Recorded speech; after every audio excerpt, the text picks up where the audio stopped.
سماجی اعتبار سے تعدد ازدواج کے چند فائدے ہیں، جن میں سے پہلا فائدہ یہ ہے، جیسا کہ آپ حضرات کو بھی معلوم ہوگا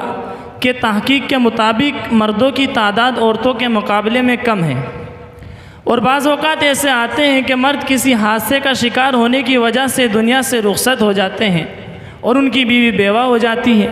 تو اب وہ عورتیں جن کے اندر قدرتی طور پر مرد کی طرف خواہش پیدا ہوتی ہے، وہ اپنی اس خواہش کو ناجائز طریقے سے پورا کرتی ہیں۔ بس اسی خواہش کو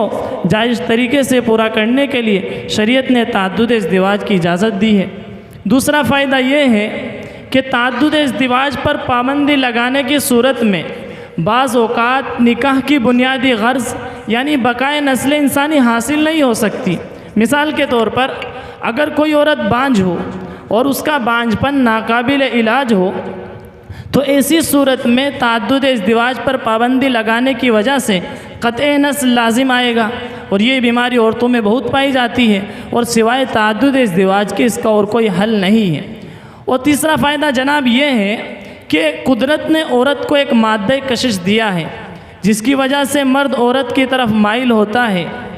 اور عورت کے ساتھ تعلق قائم کرنے میں اس مادے کی موجودگی نہایت ضروری امر ہے۔ اب آپ ذرا غور کیجئے کہ اگر کسی عورت میں یہ مادہ موجود نہ ہو یا کسی وجہ سے جاتا رہے تو ایسی صورت میں اگر خاوند کو دوسری شادی کی اجازت نہ دی جاوے تو یا تو وہ کوشش کرے گا کہ اس عورت سے چھٹکارا حاصل کرے، یا اگر ممکن نہ ہو تو بدکاری میں مبتلا ہوگا اور ناجائز تعلق پیدا کرے گا۔ اس لیے معاشرے کو ان خرابیوں سے بچانے کے لیے تعدد ازدواج ہی ایک راستہ ہے۔